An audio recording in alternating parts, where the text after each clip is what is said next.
क्या होता अगर जॉन सीना बनते 18 टाइम वर्ल्ड चैंपियन? क्या ये स्टोरी लाइन कभी बनाई गई थी और ये स्टोरी लाइन को क्या प्लान हुआ था? तो डेफिनेटली हुआ था और ये था 2021 की story line, John Cena versus Roman Reigns at SummerSlam for the championship. और उस वाले मैच की कहानी थी कि जॉन सीना ही जीतेंगे, लेकिन ट्विस्ट आता है बीच में, जो कि एक बंदे का रिटर्न। मैं उसकी बात आज करने वाला हूँ, उसके लिए बस स्टे ट्यून्ड रहो। लेकिन उससे पहले, आगे बढ़ने से पहले, आप सबको दिल से थैंक यू। 1K कंप्लीट हो चुके और बहुत अच्छा लगा भाई आपका सपोर्ट देखकर।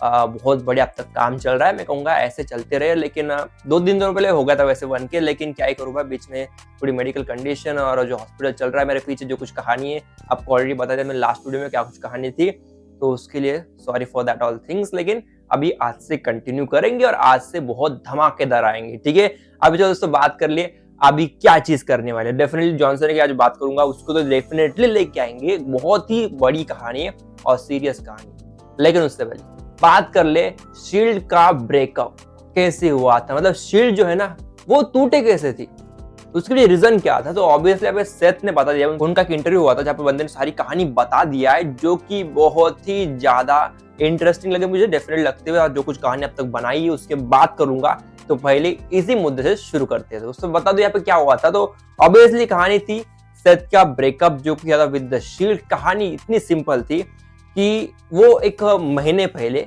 WWE प्लान लेके आई थी शील्ड के पास कि तुम लोगों का हम ब्रेकअप करेंगे, लेकिन उस वक्त सेथ ने और पूरे टीम ने, वैसे रोमन और डीन एम्ब्रोज ने भी वो कहानी को खत्म कर दिया। मतलब उस कहानी को सीधा ना ही कह दे कि हमें ब्रेकअप नहीं चाहिए, क्योंकि हम बहुत अच्छे फिलहाल टीवी ऊपर दिखाई दे रहे, एट समरस्लैम हो या फिर रेसलमेनिया हो फिर एलिमिनेशन चैम्बर हो, सारे इस जगह ऊपर बंदे छाए हुए थे, तो उनको भाई ब्रेकअप नहीं करना था। लेकिन WWE प्लान लेके आई at the Raw show, before Raw show, बस 1 घंटे पहले जब शो शुरू होने वाला था, उनका एक सेगमेंट होने वाला था रिंग के अंदर, उसके लिए WWE उनको एक रूम में बुलाया और उस रूम में आकर बोला कि आज इसी अरीना में, इसी रॉ शो के ऊपर तुम तीनों का ब्रेकअप होगा और उस ब्रेकअप को करने वाला है सेथ फ्रिकन रॉलिंस।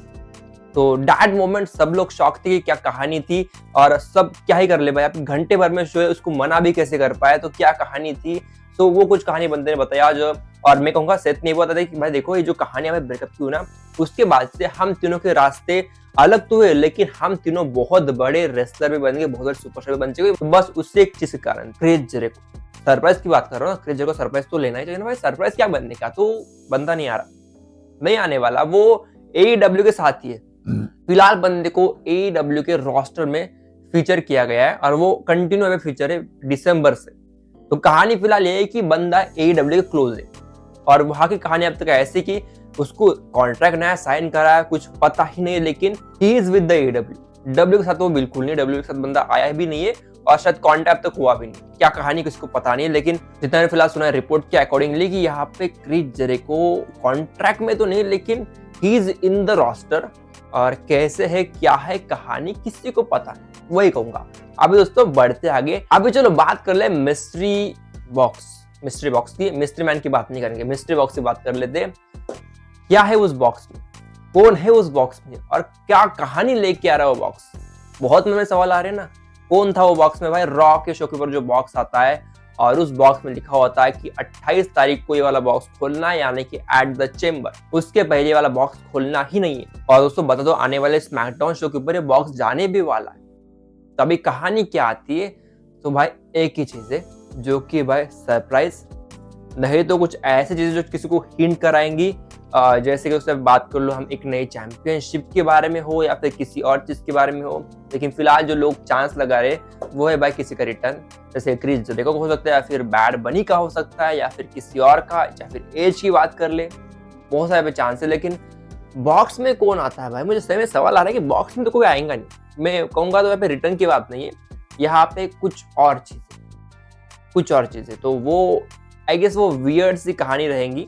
अगर स्मैकडाउन के ऊपर कुछ होता है, मतलब कुछ कहानियां पे दिखाते हैं ना, तो मजर पे कहानी। लेकिन फिलहाल अगर कहूँ तो मैं रिटर्न की बात करता हूँ, इस वाले बॉक्स में रिटर्न नहीं लग रहा भाई। आप लॉजिकली सोचो ना, WWE कुछ भी करती लॉजिकली करती ना।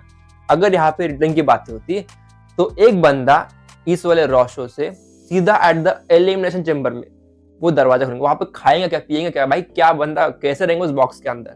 तो रियलिटी वाइज कहो तो जब बॉक्स दिखाया है तो बॉक्स पैक होगा और बॉक्स खोलेंगे एट द चेम्बर, और मुझे लग रहा है किसी का रिटर्न नहीं, कुछ तो भी एलिमेंट कह लो या फिर कुछ चीज रहने वाली जो डब्ल्यू को खिला देने वाली। अभी मेरे मन में फिलहाल तो कुछ कहानी आ ही नहीं रही, किसकी बात करूं मैं, किसकी बात करूं। मेरे मन में सही में सवाल है यार, रिटर्न की बात कर रहे लोग, रिटर्न होगा उस बॉक्स में से, नहीं रिटर्न की कहानी है यार। रिटर्न कैसे बॉक्स में से कोई रिटर्न करता है क्या? वो क्या 2023 का जो डब्ल्यूएल का 2K23 गेम है क्या भाई, क्या कहानी।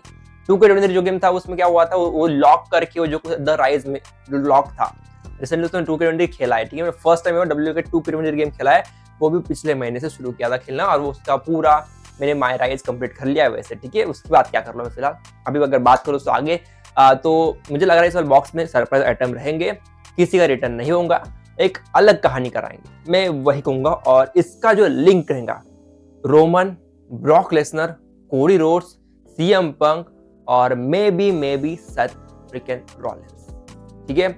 अभी यहाँ पे सेथ का मैंने नाम ही लिया है, तो भाई लोग ये भी सोच सकते हैं सेथ का रिटर्न क्या हो सकता है यहाँ पे, तो आई डोंट थिंक सो, नहीं लग रहा है मुझे फिलहाल के लिए। अभी चलो बढ़ते आगे। अभी देखो बात करने हमें एक ऐसी चीज जिसकी शुरुआत में बात किया था, जॉन सीना, क्या कहानी।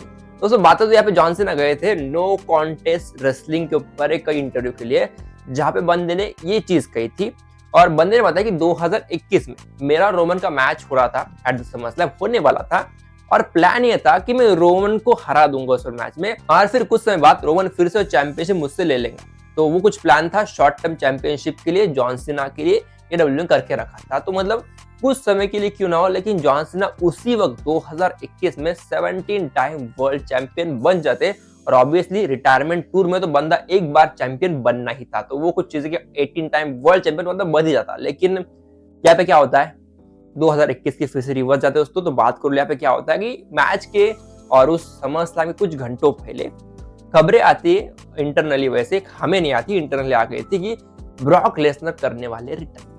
तो डब्ल्यू ने प्लान कर लिया, जेम्स जॉनसन को बताया कि भाई हम ऐसा प्लान कर रहे हैं कि तुम हार जाओगे, क्योंकि आने वाले दिनों में ब्रॉक लेसनर रिटर्न करने वाला है, तो तुम्हें हारना है इस पर मैच। तो जॉन सीना ने कहा ठीक है भाई चलेगा मुझे, और इसने फिर बात किया पॉल हेमन से, तो यहाँ पे बात किया कैसे हम मैच को फिनिश करेंगे, तो बता दे भाई स्पीयर मारो 1 2 3 करो और खत्म कर दो कहानी। और यही कुछ बातें हुई थी जॉन सीना और पॉल हेमन के बीच में। और मैं कहूँगा ये 2021 की बात करता हूँ ना, अगर वहां पे जॉन सीना जीतते ना, तो हमें रोमन रिंग्स का ट्राइबलशिप शायद दिखाई नहीं देता, कभी नहीं दिखाया था भाई। वो ट्राइबलशिप एरा वहां से स्टार्ट हुआ था 2021 में, फिर 22 में, फिर 23 में और 24 में एंड हुआ था।